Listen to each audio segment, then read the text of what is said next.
Good morning students. आज हम करने वाले हैं पार्ट 2 करने वाले हैं डायनामिक्स का। पार्ट फर्स्ट में मैंने 14 तक कवर कर दिया था। जिसने पहले पार्ट 1 नहीं देखा वो पार्ट फर्स्ट देखें, तभी आपको पार्ट सेकंड क्लियर होगा। ठीक है जी। अब देखिए पार्ट सेकंड में हमने करना है एटवुड मशीन। पहले ये होती क्या है, ठीक है। वर्टिकल मोशन में पहले एटवुड मशीन है। जैसे ये एक पुल्ली है, जैसे वेइंग मशीन होती है ना, एक तरफ हमारा मास m1 है, एक तरफ हमारा मास m2 है। बस एक पुल्ली वाला कंसेप्ट समझ आ गया तो आपको सभी, पहले तो इसका ध्यान रखना है, इसका हमारा वेट होता है वो नीचे होता है, हमेशा वेट होता है mass into gravity. As it is इसका वेट होगा हमारा डाउनवर्ड मास इनटू ग्रेविटी। अब मैं मान कर चल रहा हूँ कि m1 m2 मास बड़ा है m1 से। अगर ये मास बड़ा होगा तो ये नीचे को जाएगा, ये ऊपर को उठेगा। मान लीजिए विद एन एक्सेलेरेशन ए ये नीचे को जा रहा है, ये ऊपर को उठ रहा है विद एन एक्सेलेरेशन ए। ठीक है जी। दूसरा, जिस तरफ स्ट्रिंग अटैच है, ये धागे से अटैच है ना, ये स्ट्रिंग इधर अटैच है तो इसकी टेंशन इधर टी इस तरफ है। इस केस में भी ये स्ट्रिंग इधर अटैच है, इसकी टेंशन टी इस तरफ है। ठीक है जी, क्लियर है। पहले तो ये फिगर बनाई। अब कुछ पॉइंट्स हैं हमारे, वो हमने याद रखना है। जैसे मान लीजिए यहाँ से लेके स्ट्रिंग की यहाँ तक लेंथ x है और यहाँ से लेके यहाँ तक लेंथ इसकी y है। ठीक है जी। तो टोटल लेंथ हमारी पास, मान लीजिए स्ट्रिंग की लेंथ l है तो टोटल इसके इक्वल आएगा। अगर मैं दोनों तरफ डेरिवेटिव कर दूँ, l कांस्टेंट है, इसका डेरिवेटिव 0, ये बन जाएगा। इसका मतलब है ये पहले की वेलोसिटी होगी एक, इट मीन्स अगर एक की वेलोसिटी बढ़ रही है क्योंकि ये दूसरे की वेलोसिटी है, क्योंकि बीच में नेगेटिव है, इट मीन्स अगर एक की वेलोसिटी बढ़ रही है तो वेलोसिटी दूसरे की कम होगी। अगर इसकी वेलोसिटी इंक्रीज़ हो रही है तो इसकी डिक्रीज़ होगी, अगर इसकी डिक्रीज़ हो रही है तो इसकी इंक्रीज़ होगी। एज इट इज़ अगर इसकी मैं दोनों तरफ अगेन डेरिवेटिव कर दूँ, मीन्स अगर एक की एक्सेलेरेशन इंक्रीज़ हो रही है क्योंकि यहाँ पे नेगेटिव है तो दूसरे की डिक्रीज़ होगी। क्लियर है, ये सभी में कंसेप्ट ये होल्ड होगा, इसलिए मैं सिर्फ इसमें पुल्ली में करके दिखा रहा हूँ, बाकी में हमने सेम कर सकते हैं। अच्छा, एक हम ये सभी जगह यूज़ करेंगे, force, Newton second law, force is equal to mass into acceleration. ये ध्यान से समझ लीजिए, हर एक क्वेश्चन में यूज़ होगा। जैसे मैंने इस क्वेश्चन में किया, फॉर मास m1 के लिए ये मैं फार्मूला लगाने लगा हूँ। देखिए फॉर मास m1 के लिए फोर्स कितनी है, m1 मास ये है तो इसमें नेट फोर्स कितनी लग रही है। वैसे तो फोर्स t ऊपर को लग रही है, ठीक है, हमें अब ऊपर को जा रहा है ना, पहले ऊपर को जा रहा है तो इधर मास आया m1, एक्सेलेरेशन है a। ऊपर वाले, क्योंकि ऊपर को जा रहे हैं तो ऊपर वाली फोर्स पहले लिखनी है, तो फोर्स हुई t। अगर तो एक ही फोर्स होती टी, अगर दो फोर्सेस इधर लग रही होती तो दोनों का टोटल। अब ऊपर को एक लग रही है, नीचे को एक लग रही है, तो नेट फोर्स हुई टी माइनस m1 जी। ये हमारी पहली इक्वेशन ऑफ मोशन बनी for m1 mass. As it is देखिए फॉर m2 मास क्या इक्वेशन, यही क्या फार्मूला बनेगा।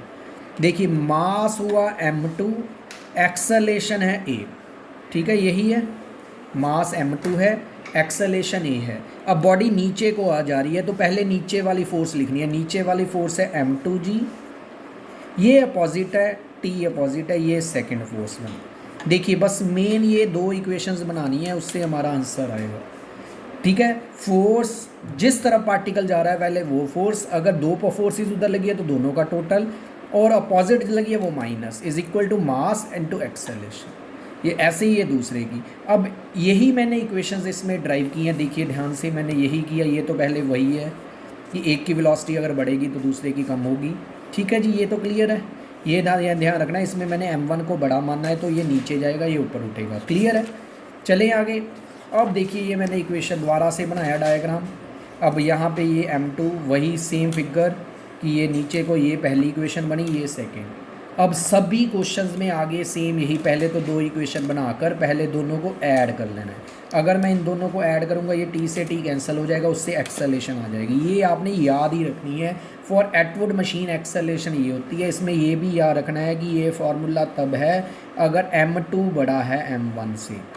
ठीक है जी, क्लियर है, ये हमारा फर्स्ट फार्मूला हो गया। सेकंड, अगर एक्सेलेरेशन की वैल्यू किसी एक फार्मूले में मैं पुट कर दूं, जैसे इसकी वैल्यू मैं इसमें पुट कर दूं तो उससे टेंशन आ जाएगी। ये टेंशन भी आपने याद रखनी है, ठीक है। वैसे ये आपको याद हो, ये फार्मूला था हार्मोनिक मीन का। देखो T is the harmonic mean between weight m1 and weight कौन सा, पहला वेट m1 जी, दूसरा m2। या ये याद रख लो हार्मोनिक मीन, या ये फार्मूला याद रख लो। ये याद रखना है जब भी एटवुड मशीन हो ये फार्मूला लाना है। अब अगर हमें प्रेशर, इस पुल्ली पे कितना प्रेशर पड़ेगा, एक फोर्स ये लग रही है कि दोनों सेम डायरेक्शन पे लग रही है, तो टोटल फोर्स हो गई हमारी 2T, ठीक है जी, 2T।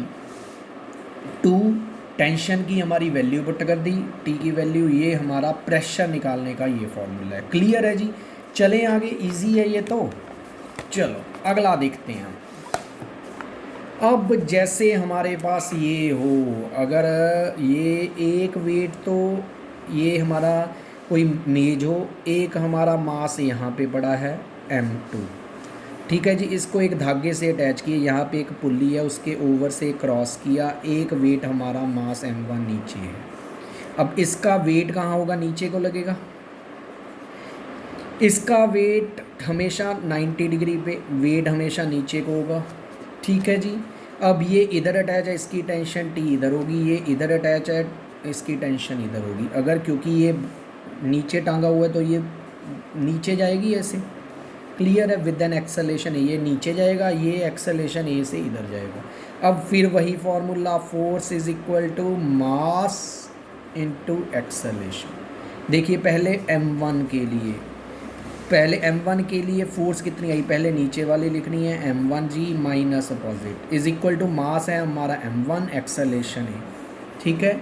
फॉर m2 के लिए यही क्या इक्वेशन बनेगा, फोर्स कितनी है फॉर m2 मास के लिए, m2 इधर जा रहा है, पहले इसकी मास m2, एक्सेलेरेशन है इधर जा रहा है, तो इस वाली फोर्स t, इसके अपोजिट तो कोई नहीं लग रही, ये बनी सेकंड इक्वेशन। बस इसमें ये इसका कोई रोल नहीं आएगा, ठीक है जी, क्लियर है। अगर हम इन दोनों को ऐड कर देते हैं तो एक्सेलेरेशन आ जाएगा, एक में वैल्यू पुट कर देंगे तो टी आ जाएगा। ये देखिए मैंने यही किया, ये दो इक्वेशंस बनी, इन दोनों को ऐड करेंगे, ये फार्मूला याद रखना। For an Atwood this type के लिए ये एक्सेलेरेशन होती है, इसमें जो m1 है जो नीचे जा रहा है वो ऊपर आएगा, ये याद रखना है। टेंशन एक में पुट कर देंगे, ये वैल्यू मतलब कि उसमें 2 था, यहाँ पे 2 नहीं आया।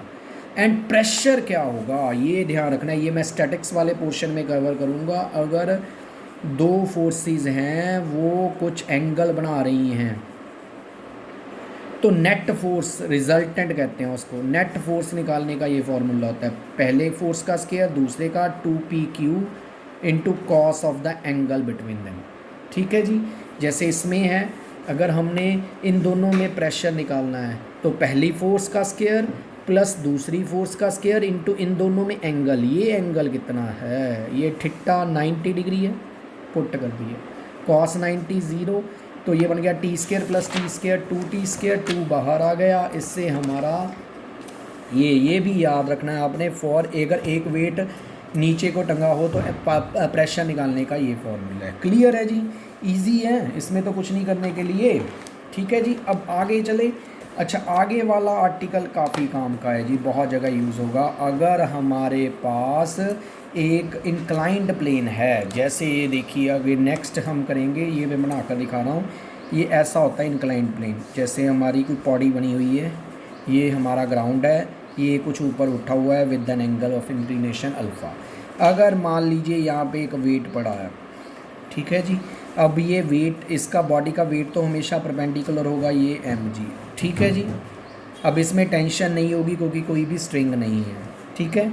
एंड ये इसका जो वेट तो ये हो गया। अब ये मैंने इसका नॉर्मल रिएक्शन, ये मैंने to every action there is equal and opposite reaction, normal reaction हमेशा 90 डिग्री पे होता है, ये इसमें नहीं यूज़ होता ज़्यादातर। नॉर्मल रिएक्शन हमारा उसमें यूज़ होता है फ्रिक्शन वाले टॉपिक में, ठीक है जी। इसकी मैंने ये कंस्ट्रक्शन की।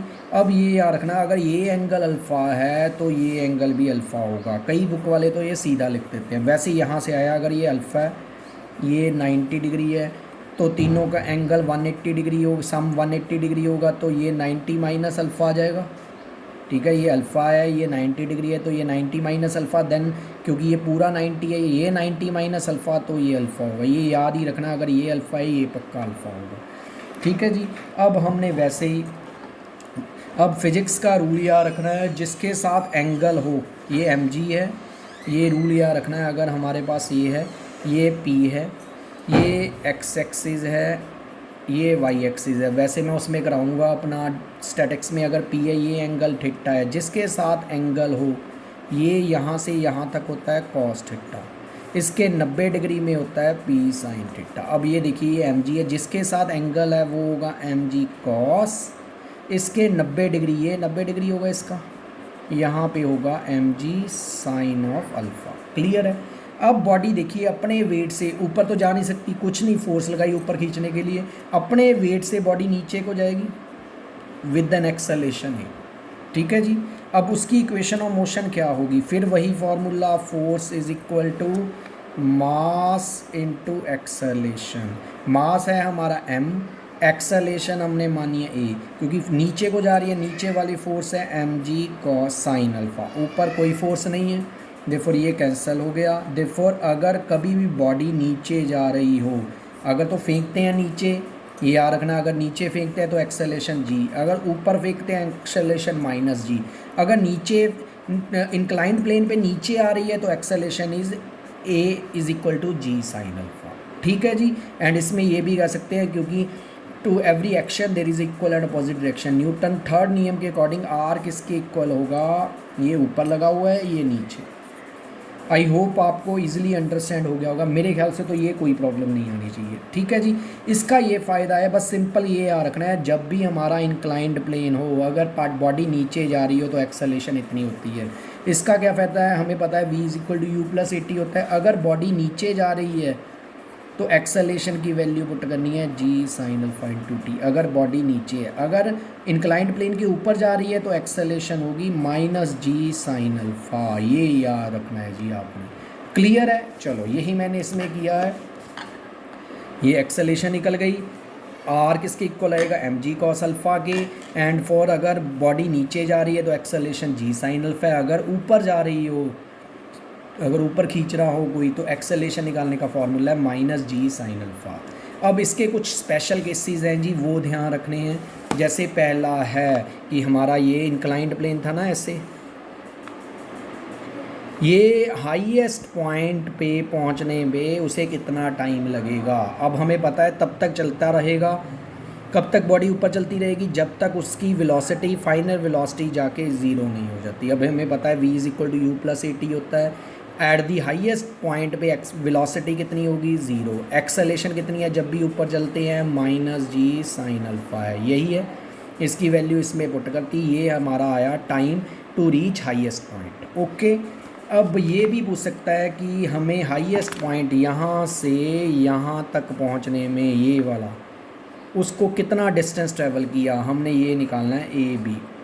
हमने ये फार्मूला लगाया। अब हमें पता है at the highest point final velocity zero होगी, एक्सेलेरेशन क्या होगी, हमें ऊपर जा रहा है minus g sine alpha, put कर दी वैल्यू यहाँ पे पुट की, ये आया हमारा हाईएस्ट पॉइंट पे पहुँचने में कितना डिस्टेंस ट्रैवल करेगा, इतना। अगर पूछ ले time of light, time of light का क्या मतलब है, पार्टिकल यहाँ से गया, अगर पार्टिकल यहाँ से गया, यहाँ पे पहुँचा और फिर वापस यहाँ पे आया, उसको कितना टाइम लगा, that is called time period. जब भी टाइम पीरियड होगा तो डिस्प्लेसमेंट हमारी क्या होगी, ज़ीरो होगी। यही लिखा है, जब टाइम ऑफ लाइट t होगा, s कितना होगा, ज़ीरो। इस फॉर्मूले में हमने वैल्यू पुट कर दी, s की जगह ज़ीरो पुट कर देंगे, t की जगह कैपिटल T, एंड क्योंकि ऊपर गया था acceleration is minus g sine alpha. देखिए यही पुट किया, पुट करके ये आया हमारा टाइम ऑफ लाइट। क्लियर है, समझ आया बेटा, इजी है, मेरे ख्याल से तो कोई प्रॉब्लम नहीं होनी चाहिए। अब नेक्स्ट हमारा आर्टिकल आता है, ये सिंपल है, इजी है, अगर आप पहले एक आधी बारी करोगे ना कोई प्रॉब्लम नहीं होती। अब जैसे एक बॉडी यहाँ पे हो, एक बॉडी यहाँ पे हैंगिंग में हो, ये पुल्ली के क्रॉस क्रॉस हो रही हो। अब ये हमें पता है, अगर ये वेट है इसका m1g मान लिया, इसका वेट कितना होगा m2g, जिसके साथ एंगल है वो m2g कॉस अल्फ़ा, इसके 90 डिग्री पे m2g साइन अल्फ़ा, जिसके साथ अटैच है वो t, इधर ये ऊपर अटैच है इसके साथ t। मान लीजिए या तो इसका वेट ज़्यादा होगा, ये नीचे खींची जाएगी, ये ऊपर जाएगी, या ये ऊपर जाएगी, ये नीचे। ये मैं अपनी तरफ से एक मान लिया, मान लीजिए ये नीचे जा रहा है, ये ऊपर जा रहा है। क्लियरली डायग्राम से पता चलता है, आर ये इसके अपोजिट है, ये इसके इक्वल होगी। ठीक है जी। अब पार्टिकल नीचे आ रहा है, फिर वही formula, force is equal to mass into acceleration for m1 mass के लिए। फोर्स कितनी होगी, पहले नीचे वाली m1g minus T is equal to mass m1 into acceleration. इसके लिए फॉर m2 मास के लिए मास m2 इंटू एक्सेलेरेशन ए। अब देखिए ऊपर वाली फोर्स, क्योंकि ऊपर को जा रही है, ऊपर वाली फोर्स टी, ये अपोजिट है m2g साइन अल्फा। अब इन दोनों को सॉल्व कर लीजिए, सिर्फ इन दोनों को आपने ऐड कर लेना, ये हमारी एक्सेलेरेशन आ गई। ठीक है जी, ये आपने याद रखना है। अगर एक बॉडी का एक बॉडी इंक्लाइंड प्लेन पे हो, दूसरी हैंगिंग मोड में हो, तो उस केस में एक्सेलेरेशन ये होती है। ये याद कर लीजिए या ऐसे ड्राइव कर लेना, कोई टाइम नहीं लगेगा, ज़्यादा ईजिली हो जाएगा। ठीक है जी, एज इट इज़ अगर इसकी वैल्यू किसी एक में पुट कर दूंगा तो उससे टेंशन आ जाएगी। ठीक है, ये भी याद रखना है आपने। अगर प्रेशर निकालना है, प्रेशर क्या होगा हमारा, देखिए इसका पहली फोर्स का स्क्वायर प्लस दूसरी फोर्स का स्क्वायर प्लस 2 इंटू पहली फोर्स इंटू दूसरी force into cos of the angle between them. अब इनमें एंगल कितना है, ये अल्फ़ा है, ये 90 डिग्री है, तो ये कितना होगा 90 माइनस अल्फ़ा। इसके बीच में एंगल की वैल्यू पुट कर दी। अगर इसको सिंप्लीफाई करेंगे, ये प्रेशर निकालने का फॉर्मूला बना। अच्छा, अब हमें कैसे पता चलेगा कि कोई बॉडी ऊपर जा रहा है या नीचे आ रहा है, कि ये ऊपर जाएगी या नीचे जाएगी। ठीक है जी, अब हमने ये देखना हो कि अगर मास m1 डाउनवर्ड, अगर यही केस है, क्योंकि मैं इसमें कहा है ना मैंने एक्सेलेरेशन ये नीचे जा रहा है, ये नीचे तभी जाएगी अगर एक्सेलेरेशन पॉजिटिव है। अब एक्सेलेरेशन हमने निकाली, ये कब पॉजिटिव होगी, ये तो सारी चीज़ पॉजिटिव है, ये पॉजिटिव है, जो ये सब पूरी चीज़ पॉजिटिव हो, मीन्स ये पार्टिकल बॉडी नीचे तभी जाएगी अगर दिस थिंग इज़ पॉजिटिव। यही लिखा है मैंने, ये पॉजिटिव तब होगी अगर ये चीज़ पॉजिटिव, इससे ये चीज़ पॉजिटिव, इसका मतलब ये आंसर आ जाएगा। मतलब अगर sine alpha m1 over m2 से ये पूछ लेता होता सीधा ही कि एंगल ऑफ इंक्लिनेशन कितना रखें कि ये नीचे को जाए बॉडी, तो ये फार्मूला है। अगर उल्टा हो, ऊपर को जाए, तो ये ग्रेटर देन होगा। अगर वहीं पे खड़ी रहेगी, if sine alpha is equal to m1 over m2, ये आपको रट्टे लगाना पड़ेगा, इसका कोई हिला नहीं है, क्रैम्प करना पड़ेगा। ठीक है जी, अगर ये है तो m1 जो हैंगिंग बॉडी है वो नीचे जाएगी। अगर ये है तो हैंगिंग बॉडी ऊपर जाएगी। अगर sine alpha is equal to m1 over m2 है तो बॉडी वहीं पे खड़ी रहेंगी दोनों। ठीक है जी, चलें आगे। चलो, अब next same as it is ये है हमारा कि अगर हमारी दोनों हैंगिंग बॉडी हो, एक एंगल, दो इंक्लिनाइंड प्लेन हो, एक अल्फ़ा एंगल बना रही हो, एक बीटा। ये अल्फ़ा, इसका वेट मान लीजिए m2g, वैसे ही जिसके साथ ये बीटा है तो ये बीटा होगा, जिसके साथ एंगल है वो हमारा m2g कॉस बीटा, इसके 90 डिग्री पे होगा m2g साइन बीटा, इसके साथ अटैच है इसकी tension t। As it is same हमने इसमें मान लीजिए ये ज़्यादा बड़ा है तो ये नीचे जाएगा, ये ऊपर उठेगा। सपोज किया है, पता नहीं ये ऊपर, ये हम आगे कंडीशन बनाएंगे। अब वैसे ही फिर फार्मूला पहले मास के लिए, पहले तो ये तो क्लियर है, R1 किसके इक्वल है, इसके, ये नॉर्मल रिएक्शन R1 इसके इक्वल होगा, ये इसके, ये तो इसमें यूज़ नहीं होता, ये हमारा उसमें यूज़ होता है फ्रिक्शन वाले चैप्टर में, वो उसमें मैं करवाऊँगा। ठीक है जी, अब अगर m1 मास की बात करें, मास हो गया m1, एक्सेलेरेशन होगी a। अब नीचे जा रहा है, अगर नीचे जा रहा है तो नीचे वाली फोर्स होगी m2g साइन अल्फ़ा, अपोजिट वाली होगी माइनस t, ये लिख दिया। अब फॉर m2 मास है m2, एक्सेलेरेशन है a, तो ये क्योंकि ये ऊपर जा रहा है तो ऊपर वाली फोर्स पहले t minus opposite m2g sign beta. अगर इन दोनों को ऐड करेंगे तो एक्सेलेरेशन का ये फॉर्मूला आ जाएगा। अब सेम वैसे ही अगर ये नीचे तब जाएगी अगर एक्सेलेरेशन पॉजिटिव होगी। ये चीज़ कब पॉजिटिव होगी, जब ये चीज़ पॉजिटिव होगी। इससे हमारा इक्वेशन बनी कि ये m1 तभी डाउनवर्ड जाएगा अगर ये चीज़ होल्ड होती है। ठीक है, अगर m1 अपवर्ड तब जाएगा अगर एक्सेलेरेशन नेगेटिव हो, इससे आ जाएगा उल्टा रिलेशन। अगर ये इक्वल आ गया तो बॉडी दोनों वहीं पे खड़ी रहेंगी। ठीक है जी, क्लियर है, ये तो इजी है। अच्छा, लास्ट में ये याद रखना है, अगर ये एक्सेलेरेशन की वैल्यू मैं पहले में पुट कर दूं या दूसरे में पुट कर दूं तो वहाँ से हमारा t आ जाएगा। This is our required t। ये टेंशन का फॉर्मूला कब है, जब हमारे दो इंक्लाइंड प्लेन है। ठीक है जी, नेक्स्ट एक्सेलेरेशन का हमारा, ये मैंने स्टार्टिंग में भी बताया था, एक्सेलेरेशन का एक तो ये फॉर्मूला है, एक हमारा है d square x by D T square है। तीसरा एक्सेलेरेशन का फॉर्मूला है v dv over ds। Clear है। चलो, आगे बढ़ने से पहले अगर किसी ने ये चैनल अभी तक सब्सक्राइब नहीं किया तो सब्सक्राइब कर दो जी अभी। शेयर करो मैक्सिमम हो सकता है, एंड कमेंट बॉक्स में मैसेज करो आपको कि ये मेरा लेक्चर कैसा लगा, कि ये लेक्चर पसंद आया, कुछ इसकी लेक्चर में अगर आप इम्प्रूवमेंट चाहते हो वो भी ज़रूर बताएं ताकि मैं नेक्स्ट लेक्चर्स में इसकी इम्प्रूवमेंट कर सकूं। Thank you, have a nice day.